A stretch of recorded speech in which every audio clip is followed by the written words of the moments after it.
The $26 billion opioid crisis deals the pharma firms have struck in US. Welcome to Inventiva, I'm Oishi Banik, back with a new story.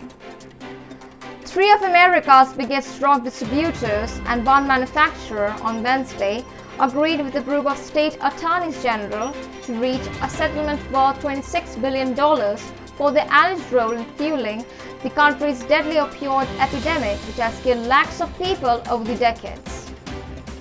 If the deal gets formal approval from states and thousands of local municipalities, lawsuits will be dropped against three drug distributors: McKesson Corporation, Cardinal Health Incorporation, and AmerisourceBergen Corporation, who will pay up around $21 billion combined, and the manufacturer Johnson & Johnson $5 billion.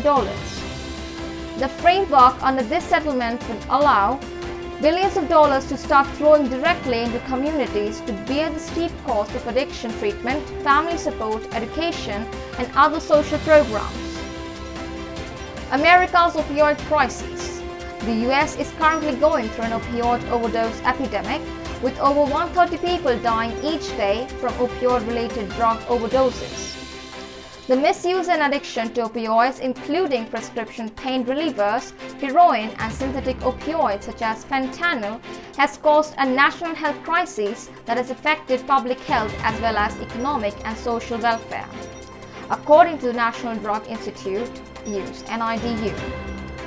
Since 2000, prescription opioids, heroin, and fentanyl have been linked to death of over 5 lakh Americans.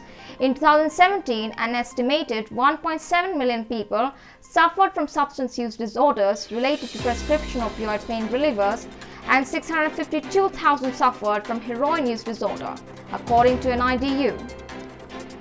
That year, former President Donald Trump declared the opioid crisis as a national emergency. In 2020, overdose deaths from crises crossed 93,000, a record high that was partly driven by isolation and discontinuation of services during COVID pandemic. As per the Centers for Disease Control and Prevention (CDC), the misuse of prescription opioids alone is estimated to cost US $78.5 billion each year, including cost of healthcare, lost productivity, addiction treatment, and criminal justice involvement. The crisis began in late 1990s when the pharmaceutical companies in the country aggressively marketed prescription opioid painkillers while reassuring doctors that their patients would not get addicted to them. As rates of prescriptions sold, so did the diversion and misuse of drugs, making it clear that they were highly addictive. What the $26 billion settlement does. The three distributors who are part of the deal were accused of ignoring for 2 decades the limits of prescription drug shipments, as pharmacies across the US kept ordering the medicines in massive quantities. The manufacturer Johnson & Johnson is blamed for downplaying the addictive effects of the products to doctors and patients. The three distributors said in a joint statement, while the companies strongly dispute the allegations made in these lawsuits, they believe the proposed settlement agreement and settlement process it establishes are important steps towards achieving broad resolution of government opioid claims and delivering meaningful relief to the states.